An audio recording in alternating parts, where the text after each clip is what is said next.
সন্ত্রাসী কার্যক্রমে জড়িত এমন ব্যক্তি ও সংগঠনের কর্মকাণ্ড নিষিদ্ধ করার বিধান রেখে সন্ত্রাস বিরোধী অধ্যাদেশ 2025 জারি করেছে সরকার।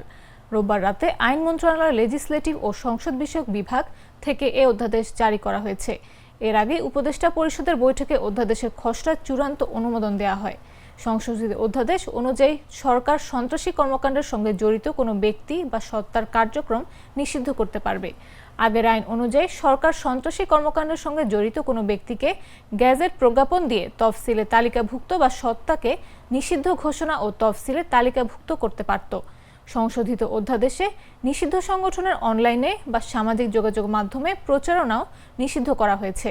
আগের আইনে অনলাইন সামাজিক যোগাযোগ মাধ্যম বা অন্য যে কোনো মাধ্যম যে কোনো ধরনের প্রচারণা নিষিদ্ধ করার বিষয়টি ছিল না।